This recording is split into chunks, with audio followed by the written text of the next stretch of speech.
فكيف إذا جئنا من كل أمة بشهيد وجئنا بك على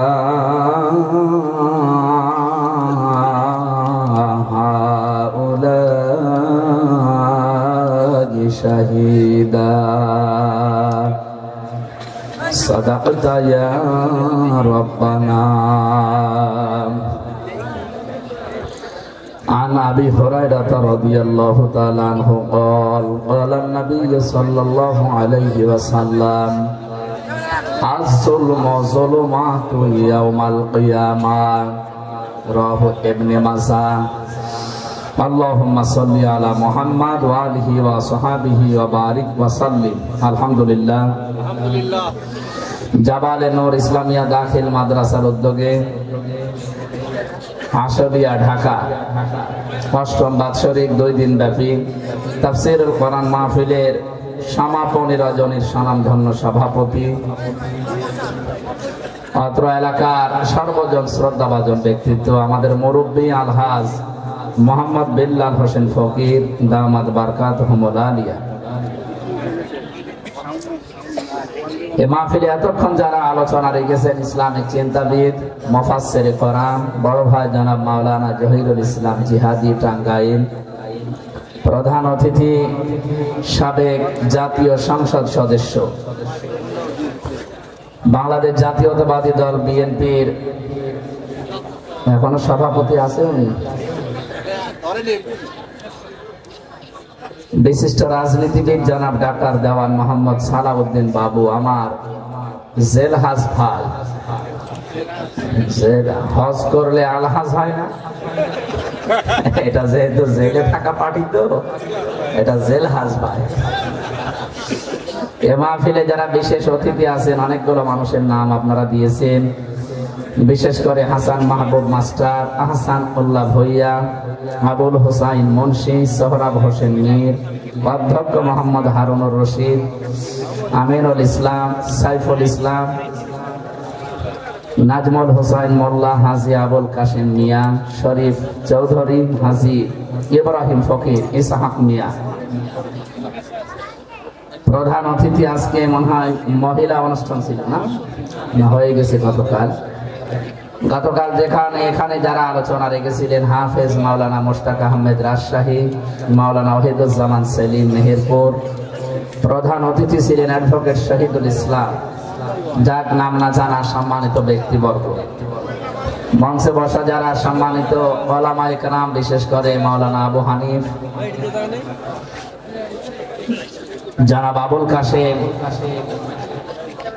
সামনে বসা মুসলমান ভাইরা, পর্দার আড়ালের সম্মানিতা মা এবং বোনেরা। মেয়েদের জন্য তো আলাদা অনুষ্ঠান ছিল, এরপরও দেখলাম যত মেয়ে লোক, সম্মানিত মা বোনেরা, রাত 11:30 বাজে এখন, এত রাত পর্যন্ত যারা কোরআনের জন্য জেগে থাকতে পারে, আমরা পৃথিবীর বিশেষ করে ইহুদি আর মুশরিকদেরকে এই আলোচনার মাধ্যমে জানাতে চাই, ইহুদি আর মুশরিকদের কোন ষড়যন্ত্র সফল হবে না ইনশাআল্লাহ।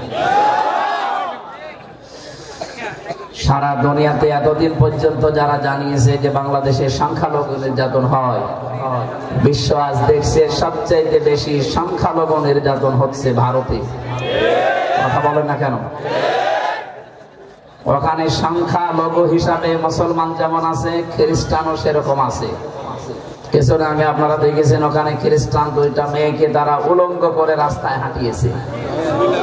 আজকেও সকালে মুসলমানদের কলিজা, আল্লাহর ঘর, মসজিদ তারা ভেঙে দিচ্ছে। আমরা বিশ্বের 250 কোটি খ্রিস্টান, 200 কোটির উপরে মুসলমান, আমরা আহ্বান জানাচ্ছি শুধু ইহুদি আর মুশরিক বাদ দিয়ে তামাম পৃথিবীর মানবতা এক হয়ে যাওয়া দরকার। এই 2টা জাতি মানবতার প্রকাশ্য শত্রু এরা, যারা খ্রিস্টান মেয়েদেরকে উলঙ্গ করে রাস্তায় হাঁটাতে পারে, মুসলমানদের কলিজায় যারা আগুন লাগাতে পারে। লাতাজিদান্না আশাদ্দান নাসি আদাওয়াতাল লিল্লাযিনা আমানুল ইয়াহুদা ওয়াল্লাযিনা আশরাকু ওয়া লাতাজিদান্নাহুম এর পরের শব্দে আল্লাহ যাদের নাম দিয়েছেন তারা হচ্ছে খ্রিস্টান। আল্লাহ বলেন, হে নবী, পৃথিবীতে মুসলমানদের জঘন্যতম শত্রু হিসাবে আপনি দুইটা জাতি দেখতে পাবেন, একটা হচ্ছে ইহুদি আর একটা মুশরিক। তুলনামূলক ভাবে তাদেরকে সাহায্যকারী আপনি খ্রিস্টানদের পাবেন। সেই হিসাবে আমরা এই দুইটা জাতি বাদ দিয়ে তাম পৃথিবীর যত জাতির মানুষ আছে আমরা আহ্বান জানাবো, আসেন ঐক্যবদ্ধ হই। এই উগ্রপন্থী হিন্দু যারা দুনিয়ার মানবতার শত্রু, সব হিন্দু না, উগ্র যারা পৃথিবীর যে ধর্মেই হোক, উগ্র যারা তাদেরকে কেউ পছন্দ করে না। কথা বলে না কেন? এই মিথ্যা যেহেতু সারা দুনিয়া এখন প্রচার হচ্ছে যে তারা মুসলমানদের উপরে নির্যাতন চালাচ্ছে, তাদের নিজেদের দেশেই তারা সংখ্যালঘুকে নিরাপত্তা দিতে ব্যর্থ। সুতরাং তাদের কথা কোনোদিন মানা যায় না যে বাংলাদেশে সংখ্যালঘু নির্যাতন হচ্ছে। আল্লাহ তাআলা বলেন, ফাকাইফা ইযা জিনা মিন কুল্লি উম্মাতিন বিশাহিদিন ওয়া জিনা বিকা আলা হাউলাই শাহিদা।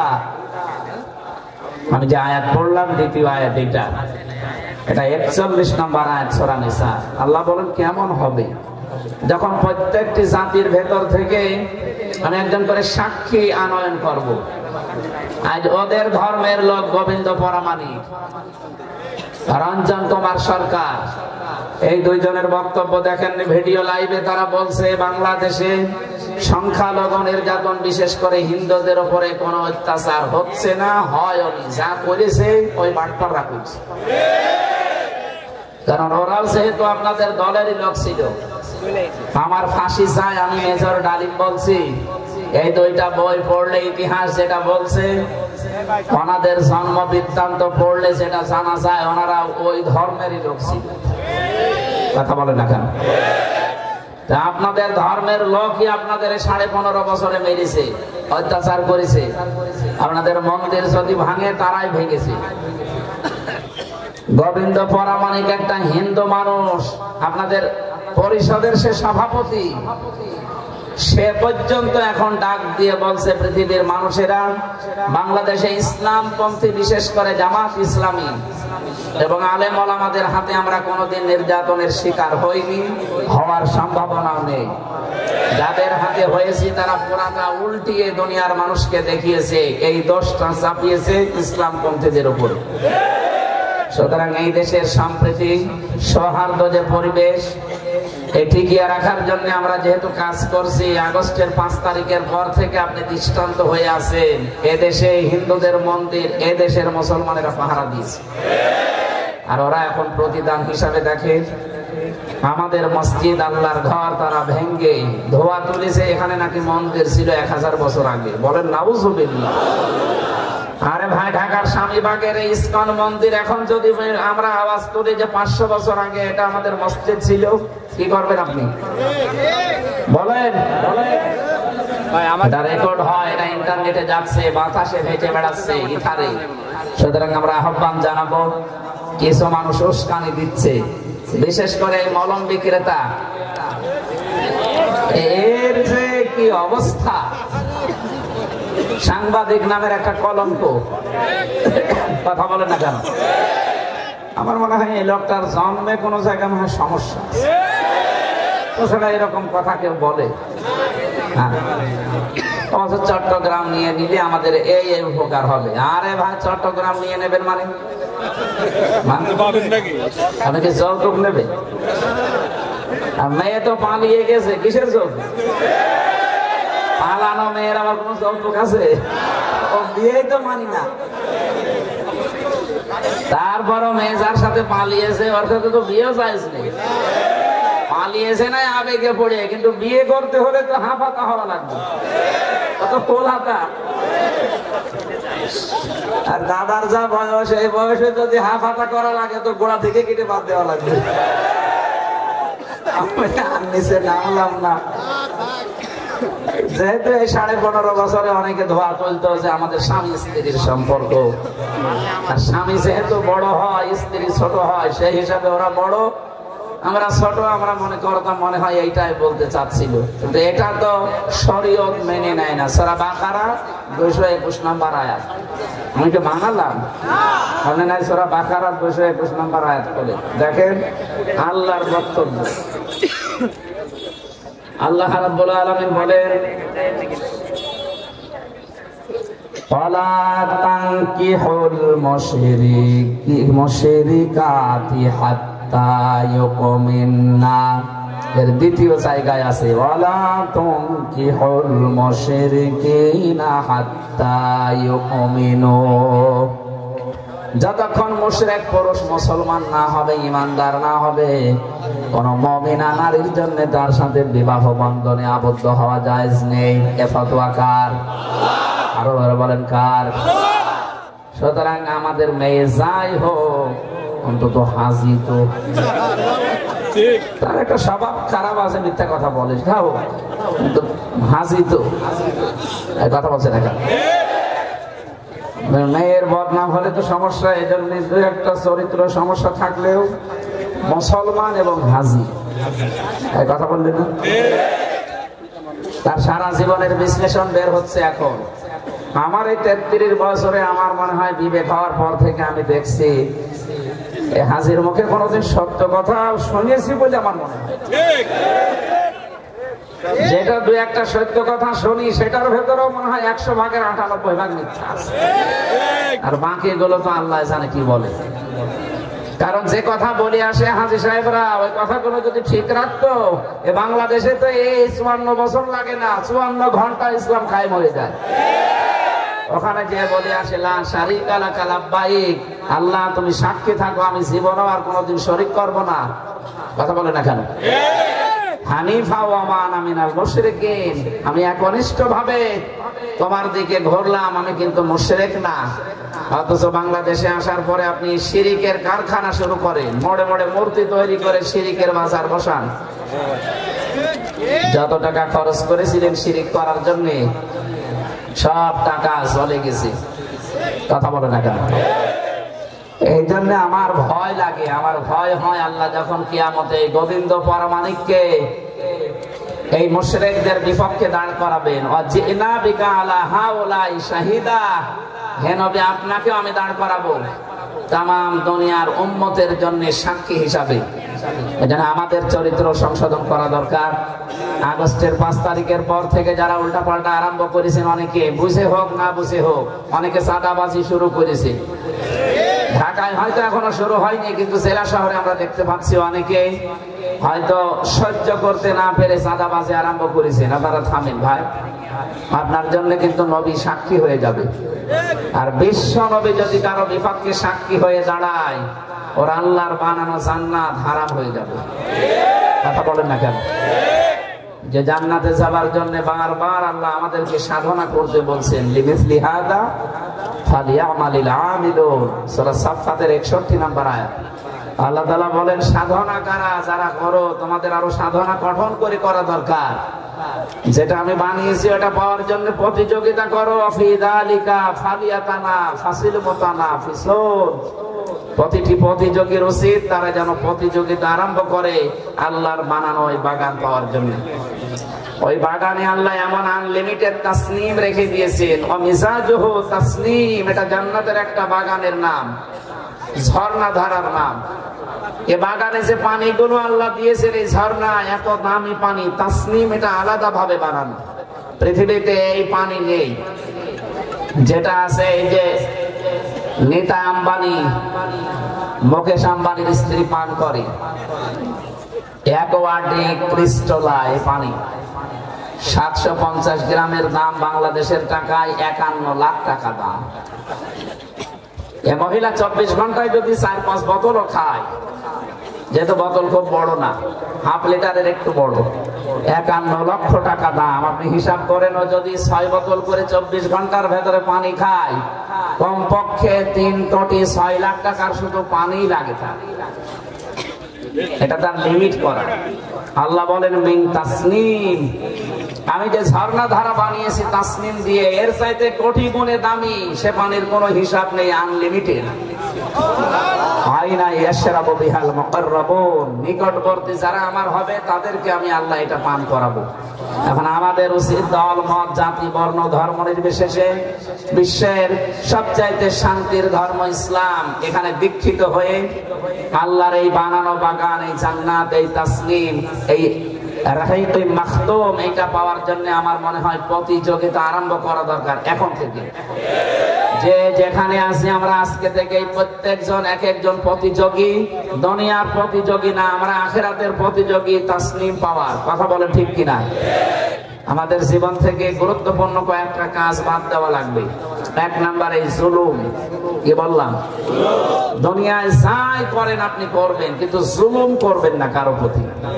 নিজের নফসের প্রতি যেন জুলুম হয়ে না যায়, নিজের পরিবারের প্রতি যেন জুলুম হয়ে না যায়, নিজের শরীরের প্রতি অনেকে জুলুম করে। বিভিন্ন আকাশ সংস্কৃতির নামে ভিডিও উল্টা পাল্টা দেখে নিজের শরীরের উপরে জুলুম করে গুরুত্বপূর্ণ জিনিসকে বের করে ফেলে দেয়। তার যৌবন সে নষ্ট করছে, এটা শরীরের উপরে জুলুম। এখানে অনেক মানুষ এরকম আছে না, যারা আকাশ সংস্কৃতির নামে উল্টা পাল্টা জিনিস দেখে নিজের যৌবন নষ্ট করেন। আজকে থামেন, আপনি কি হারাচ্ছেন জানেন? শেষে বংশ বিস্তার বন্ধ হয়ে যাবে আপনার কারণে। আপনার বাবা মা যে নাতি নাতির মুখ দেখবে, সেটা হারিয়ে যাচ্ছে। আমি আর নিচে নামলাম না, এটা বাংলা হস্তমৈথুন বলে। এটা আজকে থেকে তাওবা করবেন যদি কারো জীবনে থাকে। কারা কারা তাওবা করবেন হাত তুলে তো। এই লাইনে আছো, তোর মাজা কই? তোর যে মাজা নেই, হাত মারার স্বভাব।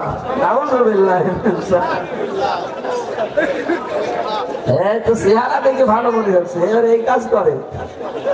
আশা করছে এটা আর করবেন না। আপনি কিন্তু বাপ ডাক শোনা থেকে চিরা বঞ্চিত হয়ে যাবে, বুঝতেছেন? মাথা নাড়ালে হবে, কাজ করা লাগবে। মোবাইল থেকে ডিলিট করে দেন, যা আছে সব ডিলিট করে বাড়ি যাবে। এমন কোন দৃশ্য মোবাইলে রাখা যাবে না যে এখনই যদি মারা যান, এই মোবাইলটা আপনার মেয়ে, আপনার বউ, আপনার মা, আপনার বাবা ব্যবহার করবে। কথা বলেন এটা? এখন মরে গেলে ওটা ব্যবহার করবে না ওরা। ওর ভেতরে যদি উলট পালট কোন দৃশ্য দেখে, বলতে কি আমার এই ছেলে এরকম 2 নাম্বার ছিল, ওর জানা যায় দরকার। কথা বলে না কেন? কত বড় একটা খারাপ ধারণা আপনার প্রতি তৈরি হবে, আপনি টের পাচ্ছেন? এই কারণে বলছে, যাদের মোবাইলে এমন দৃশ্য আছে যে নিজে দেখলে আনন্দ পান, অন্য কেউ দেখলেই লজ্জা লাগে, এই মুহূর্তে ডিলিট করে বাড়ি যাবেন। যাবেন তো ইনশাআল্লাহ? 2টা আরো জোরে বলেন। যে 14 জনের দিকে আপনি তাকাতে পারবেন, তার ভেতরে প্রথমে আপনার মায়ের দিকে তাকানো যাবে। বাবা, এত পুরুষ চলে গেল। মায়ের পরে আছে খালা। খালা আবার আপন খালা হওয়া লাগবে, যে পাতানো খালা না। আপনার ধর্মের খালা পাতিয়েছে, শুধু খালার মেয়ে আছে তাই। কথা বলছেন? কিছুদিন খালা খালা করতে করতে হয়ে যায় শাশুড়ি। আরে বেটা, তুই খালা বলিস তো, তাহলে ওই ধান দেয়। সুতরাং ওই যে ধর্মের খালা, পাতানো খালা বাদ, ওদের সাথে আবার পর্দা করা কিন্তু ফরজ। শুধু আপনি দেখতে পারবেন নিজের আপন খালা, মায়ের আপন বোন, মায়ের চাচাতো বোন, যেটা ওইটার সাথে আবার পর্দা করা লাগবে। কথা বুঝতেছেন? নিজের আপন খালা, মায়ের আপন বোন বাদ দিয়ে মায়ের চাচাতো বোন, ফুফাতো বোন, মামাতো বোন যারা আছে তারাও আপনার খালা, কিন্তু তাদের সাথে পর্দা করা। আপনি দেখলেই তাদেরকে চোখ নিচের দিকে নামাবেন।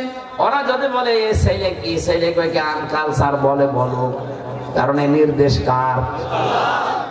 2 নাম্বারে লজ্জা স্থানের হেফাজত করা লাগবে। এই 2টা অবসাদ যদি কেউ এখন থেকে পালন করতে পারে, মাত্র 15 দিন করে দেখেন, 15 দিন পালন করলে আমি গ্যারান্টি দিতে পারি, আয়াত অনুযায়ী নিজের স্ত্রী ছাড়া অন্য কোন মহিলা আপনার ভালোই লাগবে না। বহু পুরুষ মানুষ আছে তারা বলে যে আমার নিজের স্ত্রী আজ 2 বছর বিয়ে হয়েছে, প্রথম বেশ ভালোই লাগতো, এখন আর ভালো লাগে না। কেন? বলে এক জিনিস আর কতদিন। হ্যাঁ, এটা বলে আরে শয়তান তোর এক জিনিস আর কতদিন মানে, তাহলে মহিলার যদি বলে যে এক জিনিস আর কতদিন, আপনারও তো জিনিসপত্র সেই একই আছে। ও যদি এখন উল্টো করে বলে যে আমারে তোমার 2 বছরে এক জিনিস কতদিন মনে হয়, আমারও মনে হচ্ছে। এটা মনে হওয়ার কয়েকটা কারণ আছে। তার 1 নাম্বার কারণ, যারা চোখ আর লজ্জা স্থানের হেফাজত করতে পারে না, তাদের কাছে শয়তান ওই দুনিয়ার ওই 14 জন মহিলা বাদ দিয়ে যারা আসে তাদেরকে আকর্ষণীয় করিয়ে তোলে, জাল হিসাবে ব্যবহার করে। এই জন্য 15 দিন আমল করে দেখেন, চোখকে নিম্নগামী করে রাখবেন। যে আসুক, যত বড় সুন্দরী আসুক, এই 14 জন বাদ দিয়ে আমল এখন থেকে শুরু করবেন। এই রাস্তায় যাওয়ার সময় দেখা হবে। কথা বলেন না? অনেকে এরকম মনে আছে, হুজুর যত ওয়াজ করেন, রাস্তায় গিয়ে যদি পরিমণের মতো কাউকে পায়, ওয়াজ মজ পরে তওবা করে নিবে, আগে দেখিনি। অবশ্য ঠিক ঠান্ডায় আছে না। এই ঔষধ যদি আপনি পান না করেন, এই ঔষধ যদি না খান, আমি বলে করবো কি? মাত্র এই ফিতনা ফাসাদের জামানায় 2টা গ্যারান্টি যদি আপনি এখন থেকে দিতে পারেন, এই মুখ আর লজ্জা স্থান, নবীজি বলেন আমি তোরে গ্যারান্টি দিলাম, আমি নিজে তোরে জান্নাতে পৌঁছিয়ে দেব। সুতরাং আমি সহ যারা আছি, আমার কথাটা একটু মেনে নেন। 15 দিন মাত্র, 15টা দিন যদি নিজের চরিত্রকে আপনি পরিষ্কার পবিত্র করে রাখতে পারেন, নিজের জায়েজ স্ত্রী বাদ দিয়ে অন্য কাউকে কামনা করবেন না। এই কথা বুঝতেছে? ইল্লা আলা আজওয়াজিহিম আও মা মালাকাত আইমানুহুম ফাইন্নাহুম গায়রু মালুমিন।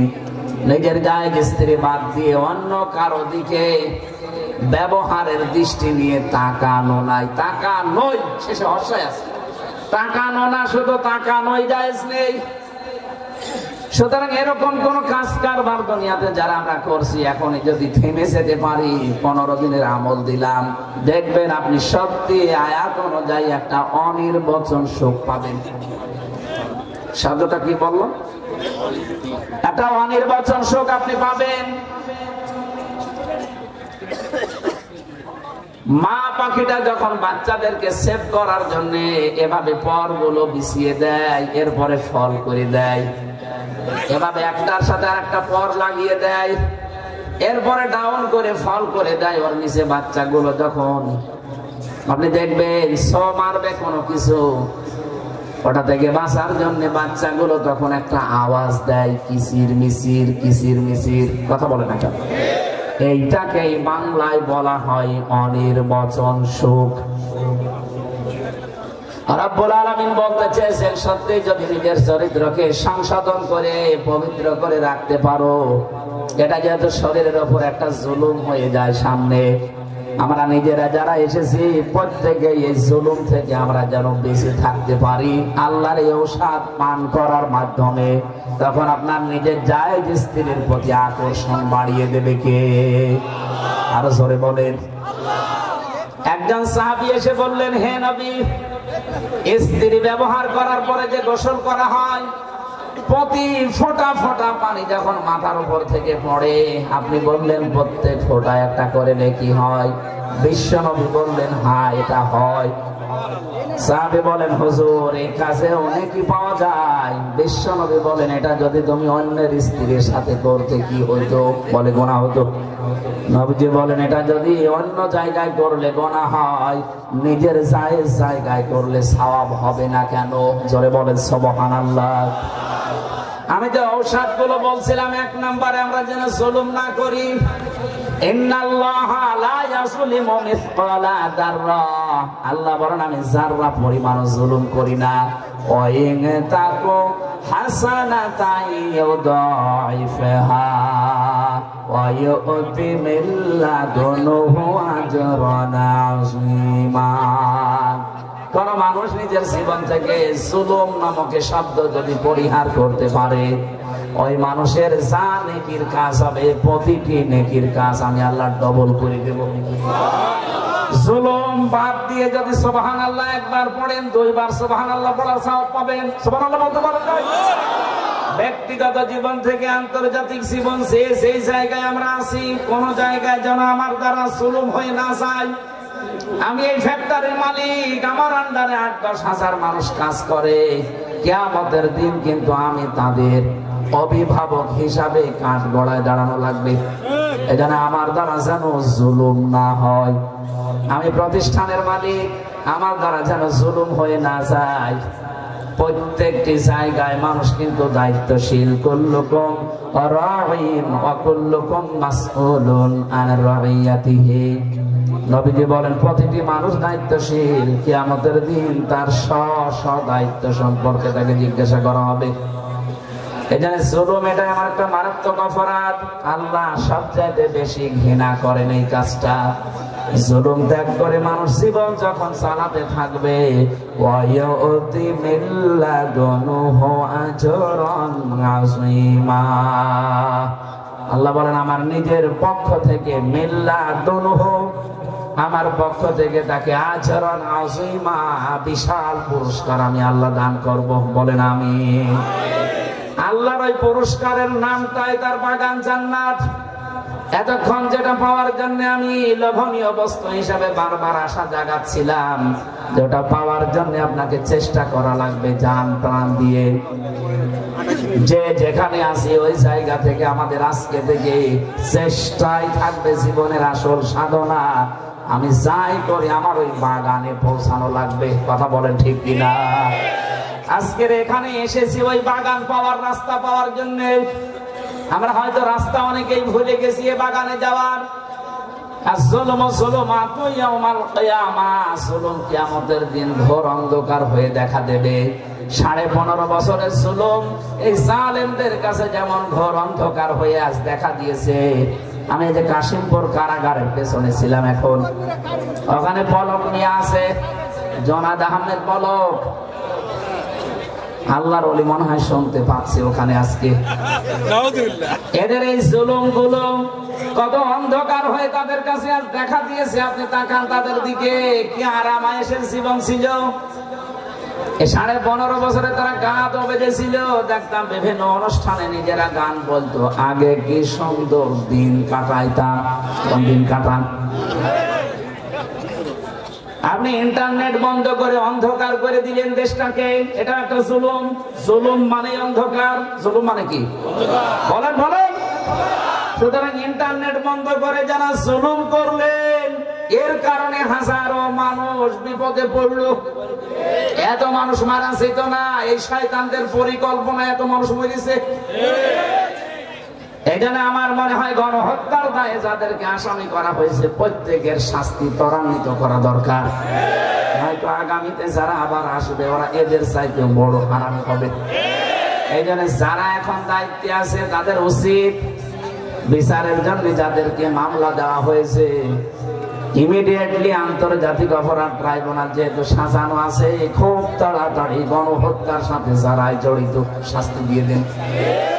এক কথা বলছেন এখানে, অপরাধের শাস্তি না হলে পৃথিবীর অপরাধ কমানো সম্ভব না। আল্লাহ সবগুলো এই কারণেই দিয়েছেন, অনুনাজ্জিলু মিনাল কুরআনি মা হুয়া শিফাউ ওয়া রাহমাতুল লিল মুমিনিন। এই কোরআন নাযিল করার ধারাবাহিকতায় এমন এমন বিধান আমি দিয়েছি যত ঔষধের ভেতরে আছে সব মুমিনদের জন্য উপকারী। ওয়ালা ইয়াজিদুজ জালিমিনা ইল্লা খাসারা। কিন্তু যুগে যুগে যারা জালেম তাদের জন্য কোরআনে কোনো ঔষধ নেই। দিন যত যাবে তাদের শুধু ক্ষতি বৃদ্ধি হতে থাকবে। আমরা এই জন্য কি আমরা কি জালেম? আমার নফসের উপরে, শরীরের উপরে, পরিবারের উপরে, সমাজের উপরে, রাষ্ট্রের উপরে যে কোনো জায়গায় আমার দিক আর বিভাগ আছে। আমি যাই করি আমি জালেম হব না। আজকের মূল টার্গেট হচ্ছে জুলুম থেকে বেঁচে থাকবো ইনশাআল্লাহ। এক কথা বলো না কেন? আল্লাহ আমি সহ যারাই আসলাম, তুমি জুলুম থেকে অন্তত আমাদেরকে আজকে থেকেই বাঁচিয়ে দাও। আর জেনার এই বিশাল গোনা থেকে বাঁচার জন্য এই ফিতনা ফাসাদের জামানায়, এই অশ্লীলতার জামানায় যে ঔষধ দুইটা বললাম, লজ্জাস্থানের হেফাজত যেভাবেই হোক কষ্ট হলেও করা লাগবে। আর চোখটা নিম্নগামী করবেন, মাত্র 15 থেকে 20 দিন আমল করবেন, আল্লাহ আপনাকে একটা আলাদা সুখ মনে দান করবে। আল্লাহ আমি সহ যারা আসলাম আমাদেরকে মেনে চলার তৌফিক দাও, আমিন।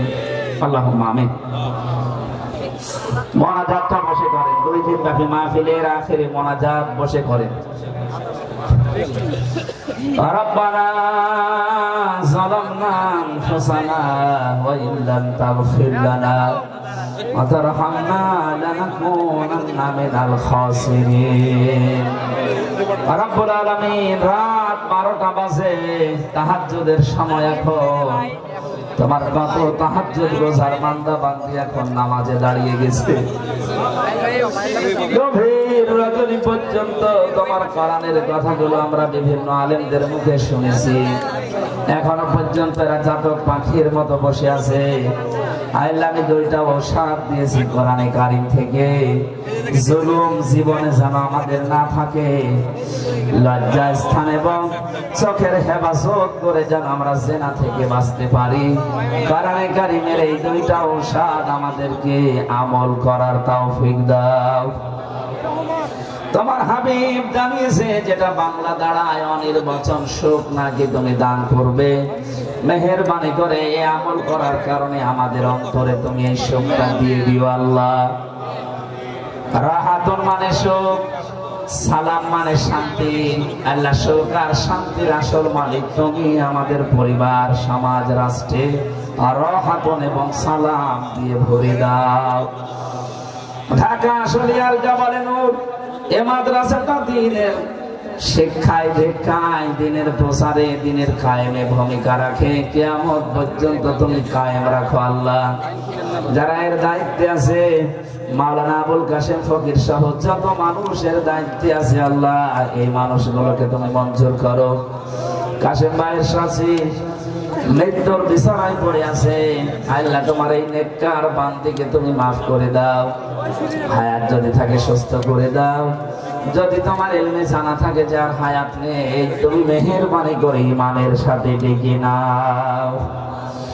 الذين تتوفاهم الملائكة طيبين يقولون سلام عليكم ادخلوا الجنة بما كنتم تعملون।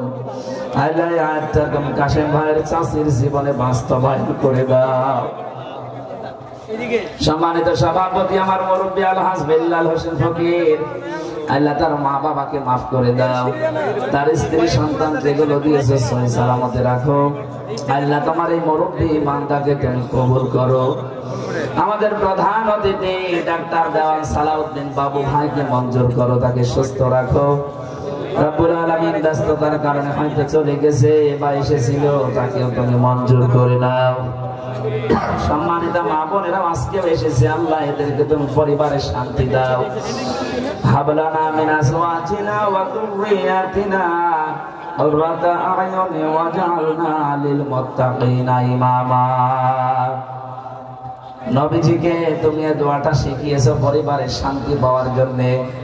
মন থেকে আমরা সকলে পড়ছি, আল্লাহ তুমি আমাদের পরিবারে কোরআনের আয়াতের কারণে শান্তি দিয়ে দাও। জবান যাদের আছে পড়েন, রব্বানা হাবলানা মিন আজওয়াজিনা ওয়া যুররিয়াতিনা কুররাতা আ'য়ুনি ওয়াজআলনা লিল মুত্তাকিনা ইমামা। আল্লাহ জানসা বিকুপ্ত পৃথিবীতে বিশেষ করে অশ্লীলতা সাইলাব চলছে। আকাশ সংস্কৃতির নামে চরিত্র সংশোধন করে ধরে রাখা বড় কঠিন। তোমার দয়া ছাড়া, রহমত ছাড়া সম্ভব না।